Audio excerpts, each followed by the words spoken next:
Welcome back to the ISB show. Sahil Rahi, our continued coverage of International Week, the World Cup qualifiers, but not only the World Cup qualifiers, we're going to be your host for everything World Cup International Tournament, right, Rahi? We got to talk about the hosts.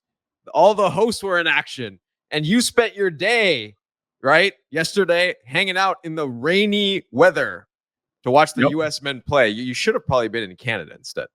I should have been in Canada. It felt like a Türkiye home game. Another day, another US loss. Another day, another Canada victory.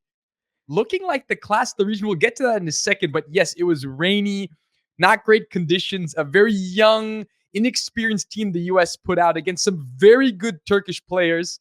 The stadium was crazy. It really felt like we were in Istanbul at moments. It was really all Turkish fans. In the end, though, too many mistakes from the US, man. You should have just taken a quick trip across the border to Toronto to watch the Canada game, man. Should've. You know, it's not that far, right? So, but that's what you should have been doing. Yeah, let's start with. We're gonna get into all the matches. We're gonna talk about all of them. Of course, Mexico was playing as well in Real Salt Lake, and we got to see how all our hosts are doing from the CONCACAF region as it leads up to the tournament. Let's start with the U.S. match. We'll cover the Canadians shortly after that, but first. So everything was golden for the U.S., and then things got a little bit ugly.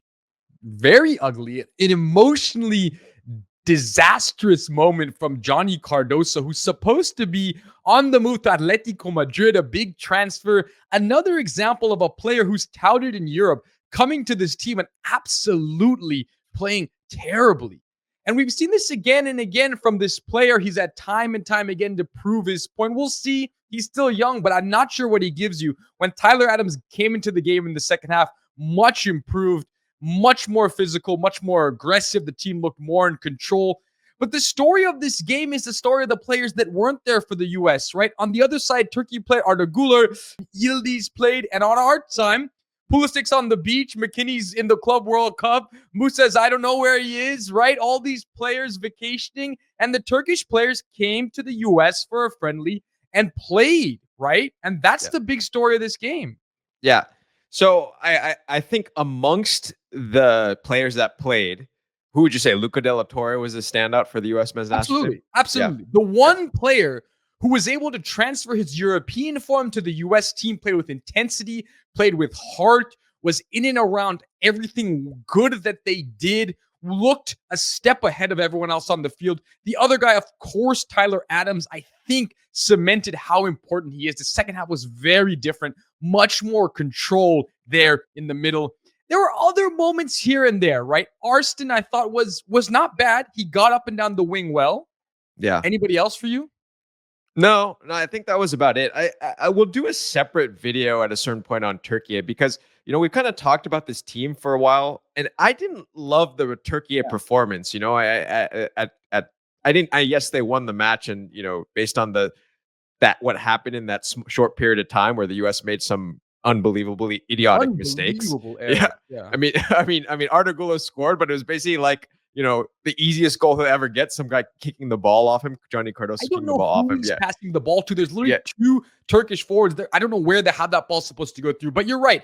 I didn't think Türkiye was particularly good considering who was on the field for them. Montella brought basically a first team. For me, there's still room for this team to improve after the great Nations League run that they had after a very good Euros. They're going into World Cup qualifiers. We shall see. They'll play Mexico next. Hopefully a better performance from Türkiye. They were a little fortunate. They really conceded possession. I didn't think it was impressive from their end. Yeah. So before we move on to Canada, where does the U.S. go from here, right, to take out of that performance? Because realistically, yes, you dominated possession.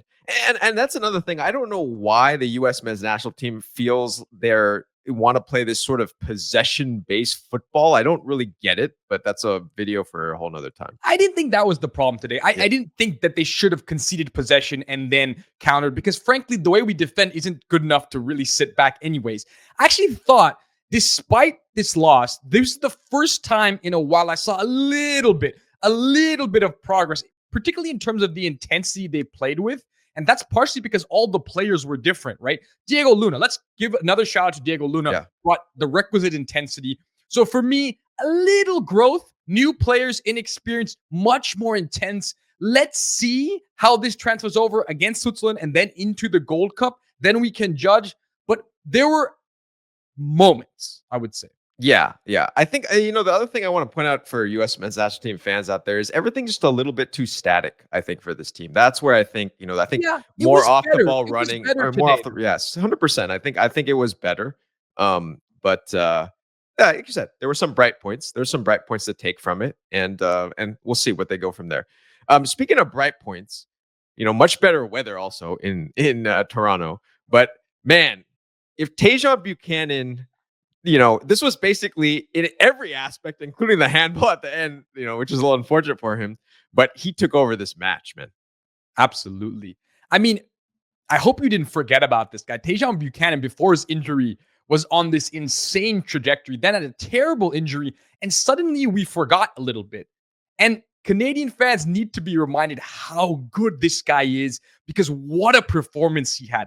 A day after we're talking about Antonio Nusa doing what he did for Norway, Tajon Buchanan did the same thing for Canada. Single-handedly took over this game. Remember, no Alphonso Davies because he's injured.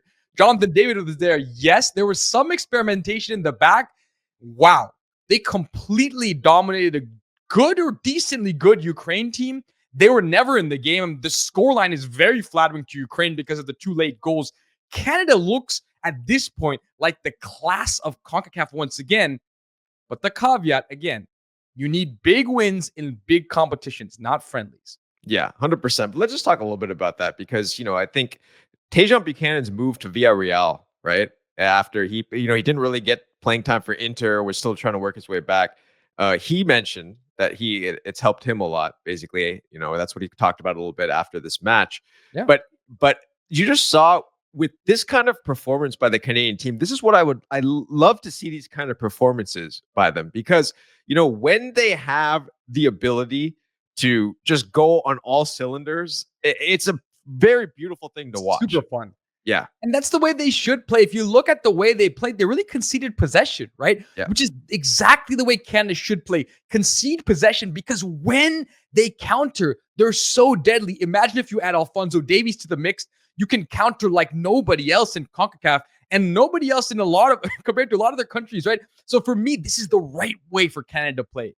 The possession stats not at all in their favor, but they're winning this game 4-0. The one note again, a little bit of a mini late collapse. Yeah, the late collapse is something they need to work on because, in this particular case, they were so far ahead, it didn't matter. But, just it got a little bit messy in there. And I'm sure Maxime Crepeau is not happy that he conceded what was close to being a clean sheet for him, right? Yeah, and with this roster, they are going to be favorites in the Gold Cup. Once again, I don't want to hear underdog going into the Gold Cup. Look at what happened to Mexico against Switzerland. Look at what happened to the U.S. against Turkey. Canada should be favorites in the Gold Cup, not underdogs. And they need to believe that they are the best roster going into the Gold Cup. 100%. 100%. You alluded to it. So let's finish off what happened in Salt Lake, right? With Mexico.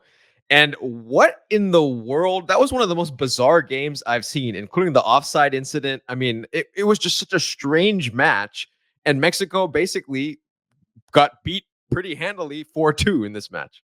Yeah, it was up and down. Don't forget that this is a good Swiss team, right? This is a Swiss team that dismantled Italy in the Euros. It's a talented Swiss team. But I don't know. This Mexico team has been wildly inconsistent. Of course, the big Nations League victory, but that's really on the back of a single-handed solo performance, right? So for me, I don't know what to think of this Mexico team yet. They tend to have these moments, but the one thing we do know, in the World Cup, Mexico rarely, and I mean rarely, lets us down. They always provide good performances. The last World Cup was the only time they haven't got out of the group stage, perhaps ever. And that was only down to a disallowed goal against Saudi Arabia. So for me, I wouldn't worry about Mexico going into the World Cup. They somehow always find a way to up their performances when the tournament comes around. Yeah, and I think some of these defensive errors that happen in this match, they tend to disappear during the major tournaments, right? They're always really solid. Like some of these, I mean, the last goal, you're just like, what is going on here, right? Like it's just that kind of stuff, I think, is something that Mexico will cut out. There was obviously a controversial moment that everyone's talking about, right, on the Swiss goal where there were technically players in an offside position, Yeah. the whole no VAR, passive offside rule, all that kind of stuff like playing into it. So maybe that would not have counted. But regardless, yeah. Disallowed. I think that Yeah. goal gets disallowed if we're talking in a major tournament. Yeah, exactly. But I think overall, this is maybe a situation where there was more positives to take for the Swiss team versus negatives for the Mexican team. Maybe that's the way to look at it. I mean, Dan Ndoye, we know what a player Dan Ndoye is, right? So that's not And surprising Doyle to see him score here. is a game changer, right? Yeah, And for me, again, I don't worry about Mexico as much. I don't know how they'll treat this Gold Cup. I don't know what they'll do in the Gold Cup. But I don't fear as much because I think they've got their performances back. They've got their mojo back. This new manager has done a good job. And like I said, I don't worry about next summer. I think they'll be fine. yeah. So obviously the team of the day for this particular weekend of matches in terms of the World Cup host, Canada, hands down, right, by far. And I think they've set the standard right to where the U.S. and Mexico need to look. I mean, sure, Mexico will say, well, we just beat them in the Nations League, but with the performances like this, if Canada can play on this level, there's no question. There's no question. And we can say definitively, looking at the three rosters that were played, US, Mexico, Canada on this day, there is no doubt the Canadian roster is the most talented and they are the best team heading into the Gold Cup. Yeah. For all you US, Canadian, Mexican fans out there, let us know your thoughts in the comments. And if you've enjoyed the videos, please subscribe to the channel. Rahi, final thoughts before we wrap up here. We've said it before. We'll say it again. Right now, the kings of CONCACAF, in terms of talent, are Canada. Result, it's still Mexico. Yeah. And US, work in progress. But keep watching the beautiful game.